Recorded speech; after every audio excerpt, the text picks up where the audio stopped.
Hi friends, இன்றைக்கி நம்ம அரிசியை மிக்சியில் அரைச்சி இட்லி பஞ்சு போல் சாஃப்டாக செய்கிறது எப்படின்னு பார்க்க போகிறோம். இதுக்கு நான் ஒரு டம்ளரில் 3/4 டம்ளர், அது 200 கிராம் அரிசி இருக்கும். இட்லி அரிசி, இதோட பச்சரிசி 2 கைப்பிடி அளவு, இது ஒரு 50 கிராம் இருக்கும். அது இதோடு சேர்த்துட்டு உளுந்து அதே போலவே அதுவும் ஒரு 2 கைப்பிடி அளவு, நம்ம 2 கைப்பிடி வரும், அது ஒரு 50 கிராம் அளவுக்கு இருக்கும். டம்ளரில் வழியே வர்ற அளவுக்கு அந்த உளுத்தம் பருப்பு போட்டுக்கணும். பச்சரிசி ரேஷன் அரிசி சேர்த்துறேன்.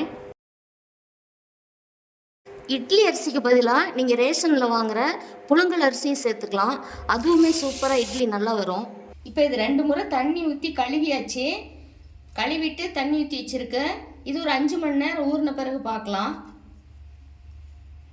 அரிசி ஊற வச்சு 5 மணி நேரம் ஆயிடுச்சு. இப்போ நல்லா ஊறி வந்திருக்கு. இது ஒரு மிக்சி ஜாருக்கு மாற்றிக்கலாம். மாற்றிட்டு நல்லா நைஸாக அரைச்சி எடுத்துக்கலாம். இப்போ பாருங்கள், இந்த அளவு நல்லா நைஸாக அரைச்சி எடுத்தாச்சு. இப்போ இதை ஒரு பாத்திரத்துக்கு மாற்றிக்கலாம். இதோட எக்ஸ்ட்ரா நம்ம தண்ணி எதுவுமே சேர்த்த வேண்டாம். இந்த மாவு மட்டுமே ஊற்றி நம்ம மூடி வச்சிடலாம். நான் இன்றைக்கி காலையில் செய்கிறதுக்காக நைட் இதை அரைச்சி வைக்கிறேன். இந்த மாவு அரைச்ச உடனே ஹீட்டாக இருக்கும், அதனால் நான் ஒரு அரை மணி நேரம் இதை வெளியிலே வைக்கிறேன். ஒரு தண்ணியில் கூட ஒரு பாத்திரத்தில் இந்த இதை வச்சிடலாம். மாவை வச்சுட்டு நான் இதை எடுத்து திரும்ப மூடி ஃப்ரிட்ஜில் வைக்க போகிறேன். வச்சுட்டு நம்ம காலையில் செய்கிறதுக்காக தான். காலையில் நம்ம செய்கிறதுக்கு முன்னாடி ஒரு 2 மணி நேரத்துக்கு முன்னாடி நம்ம மாவை ஃப்ரிட்ஜில் இருந்து எடுத்து வெளியில் வச்சிட்டோம்னா அந்த 2 மணி நேரத்தில் மாவு நல்ல மேலே எழும்பி வந்துடும். இந்த மாவு அரைச்சி ஃப்ரிட்ஜில் வைக்காமல் வெளியிலே வச்சு நீங்கள் யூஸ் பண்ணுறதா இருந்தால் ஒரு 5 மணி நேரம், 4 மணி நேரத்துலேருந்து 5 மணி நேரம் வச்சுருந்தீங்கன்னாவே மாவு நல்லா சூப்பராக பொங்கி வந்துடும். இப்போ நான் இதை காலையில் மாவு எடுத்து வெளியில் வச்சுட்டு ஒரு 2 மணி நேரம் ஆகிருக்கு. இப்போ பாருங்கள், மாவு சூப்பராக நமக்கு நல்லா இட்லி ஊற்றுற பதத்துக்கு மேலே எழும்பி வந்திருக்கு பாருங்கள். இதில் நம்ம தண்ணி எதுவும் சேர்த்தலை. நீங்கள் ஒருவேளை மிக்சி ஜாரில் கொஞ்சமாக தண்ணி ஊற்றி கழுவி வச்சுருந்தாலுமே அதை நீங்கள் தோசை சுடுற மாதிரி இருந்தால் அந்த தண்ணி இந்த மாவோடு சேர்த்துக்கலாம். நீங்கள் இட்லி ஊற்றுற மாதிரி இருந்தால் அப்படியே ஊற்றிக்கலாம். நான் இதுக்கு கொஞ்சமாக சால்ட்டு மட்டும் சேர்த்துக்கிறேன், சோடாப்பு எதுவுமே சேர்த்தலை. உங்களுக்கு சோடாப்பு போடணுன்னு தான் ஒரு பிஞ்ச் அளவுக்கு போட்டுக்கோங்க, அது ஆப்ஷனல் தான். பாருங்கள், மாவு இந்த அளவுக்கு இருக்கணும். இந்த மாதிரி இருந்தால் தான் இட்லி சூப்பராக பஞ்சு மாதிரி வரும். இப்போ இதுக்கு இட்லி பானை வச்சு 1 டம்ளர் தண்ணி ஊற்றி ஸ்டவ் ஆன் பண்ணி வச்சுருக்கேன். இந்த தண்ணி கொஞ்சம் நல்லா கொதிக்கட்டும். இப்போ தண்ணி நல்லா தெரியுது. இந்த டைமில் நம்ம இட்லி தட்டையை வச்சு துணி போட்டு இட்லி ஊற்றிக்கலாம். இப்போ பாருங்கள், நல்லா காஞ்சி நமக்கு ஹீட் ஆகுது கை வச்சா. இந்த டைமில் நம்ம மாவு ஊற்றிக்கலாம். தண்ணி நல்லா காயாமல் நம்ம மாவு துணியில் ஊற்றிட்டோமோ நமக்கு இட்லி நல்லா பொசு பொசுன்னு நல்லா உப்பி வராது. தண்ணி நல்லா தெரியணும். இப்போ மாவு ஊற்றியாச்சு. மூடி நல்லா டைட்டாக போட்டுக்கலாம், ஏர் வராமல். இப்போ ஸ்டவ்வை ஹை ஃப்ளேமில் வச்சுக்கலாம். 5 நிமிஷத்துக்கு இப்படியே வேகட்டும். இது டோட்டலாக நமக்கு 15 நிமிஷம் வேகணும்.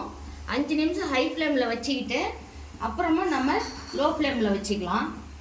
இப்போ இட்லிக்கு மாவு ஊற்றி 5 நிமிஷம் ஆயிடுச்சு. இந்த சமயத்தில் நம்ம ஸ்டவ்வை லோ ஃப்ளேமில் வச்சுக்கலாம்.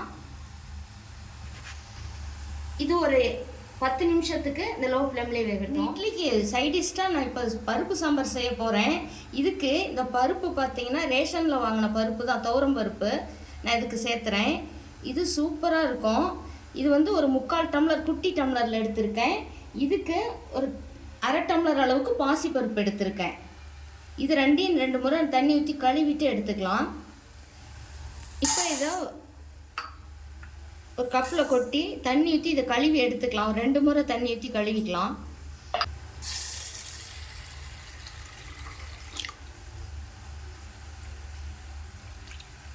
இந்த துவரம் பருப்பு பாசி பருப்பு 2மே சேர்ந்து ஒரு 75 கிராம் அளவுக்கு இருக்கும். இது 2 முறை கழுவி எடுத்தாச்சு.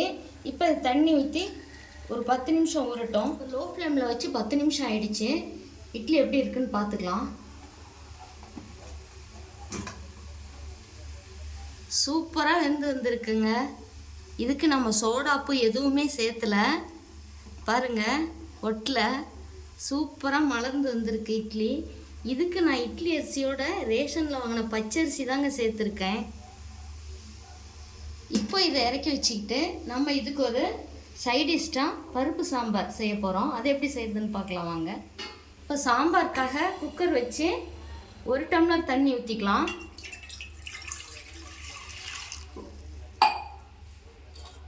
தண்ணி ஊற்றி இந்த பருப்பு இதோடு சேர்த்துக்கலாம்.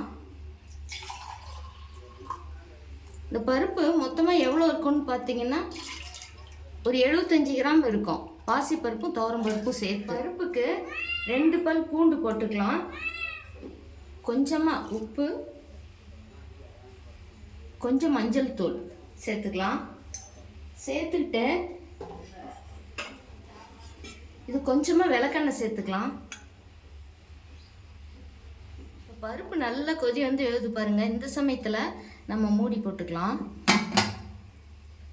இந்த விளக்கெண்ணெய் ஊற்றுறது பருப்பு நமக்கு பொங்கி வராத வேகம். ரெண்டாவது அது உடம்புக்கு ரொம்ப குளிர்ச்சி. அதுக்காக நம்ம விளக்கெண்ணெய் கொஞ்சம் சேர்த்துறோம். இப்போ விசில் போட்டுக்கலாம். 3 விசில் வரட்டும். 3 விசில் வந்துருச்சு. இப்போ எடுத்து வச்சுக்கலாம். இப்போ ஒரு வடசட்டி வச்சு இந்த பருப்புக்கு தேவையான காய்கள் எல்லாம் எண்ணெயில் வதக்கி எடுத்துக்கலாம். 1/2 ஸ்பூன் அளவு எண்ணெய் விட்டுக்கலாம்.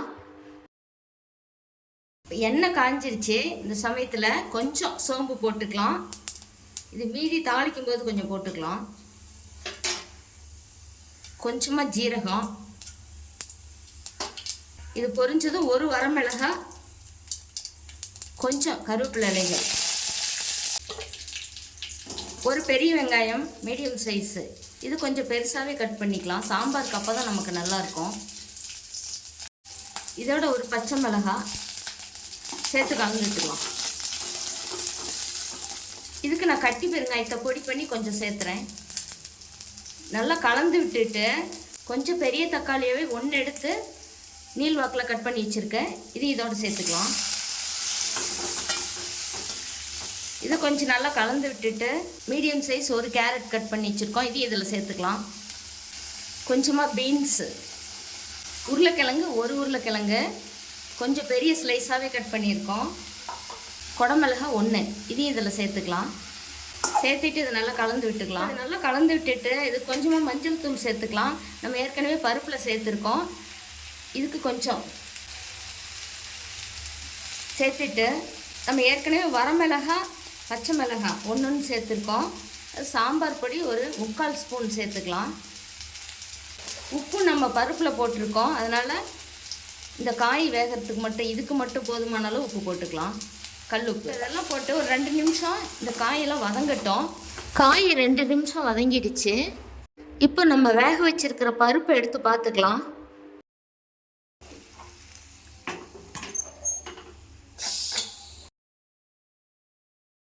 பருப்பு சூப்பராக வெந்து வந்திருக்கு. உங்களுக்கு பருப்பு கொஞ்சம் இலையாக இருக்கிற மாதிரி தெரிஞ்சால் மற்ற வச்சு ஒரு 2 கடை கடைஞ்சி விட்டுக்கலாம். இப்போ காய் இதோடு சேர்த்து கொஞ்சமாக தண்ணி ஊற்றி இதில் சேர்த்துக்கலாம். இது 1 விசில் விட்டு எடுத்துக்கலாம். இப்போ காய் போட்டு 1 விசில் வந்துருச்சு. இப்போ திறந்து பார்த்துக்கலாம்.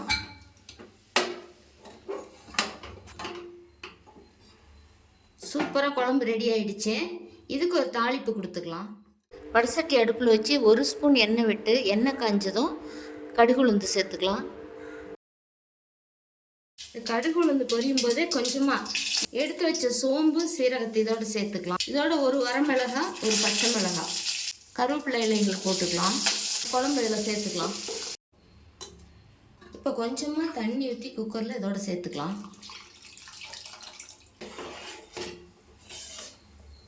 இப்போ ஏற்கனவே நம்ம காய் வதங்கும் போது உப்பு போட்டிருக்கோம்.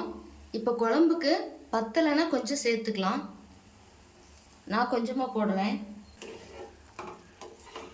இப்போ குழம்பு தாளிச்சாச்சு. ஃபைனலாக இதுக்கு கொஞ்சமாக ஃப்ரெஷ்ஷான கொத்தமல்லி இலைகள் போட்டு இறக்கிடலாம். இப்போ சூடான இட்லிக்கு இதை பரிமாறி சாப்பிடும் பொழுது ரொம்பவே சூப்பராக இருக்கும். இப்போ இட்லிக்கு இதை கொஞ்சமாக தண்ணி மேலே தெளித்து இந்த இட்லி எடுத்துக்கலாம்.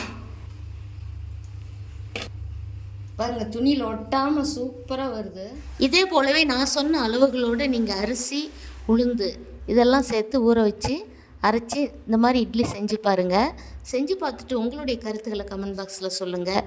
இதுக்கு ஏற்ற அந்த பருப்பு சாம்பாரையும் இதே போல் நான் சொன்ன மெத்தடில் செஞ்சு பாருங்கள். இந்த இட்லிக்கு இது ரொம்பவே சூப்பராக இருக்கும். இது பிகினர்ஸாக இருந்தால் கூட இதை ட்ரை பண்ணி பாருங்கள். இப்போ தான் நாங்கள் சமையல் செஞ்சு கற்றுக்குறோம் அப்படின்றவங்களுக்கு கூட இது ரொம்ப பயனுள்ள வீடியோவாக இருக்கும்னு நம்புகிறேன். இதே போல் நீங்களும் ட்ரை பண்ணி பார்த்துட்டு செஞ்சு பார்த்துட்டு உங்களுடைய கருத்துக்களை கமெண்ட் பாக்ஸில் சொல்லுங்கள். மேலும் இது போன்ற வீடியோக்களை பார்க்க நம்ம சேனலை சப்ஸ்கிரைப் செய்து கொள்ளுங்கள். நன்றி.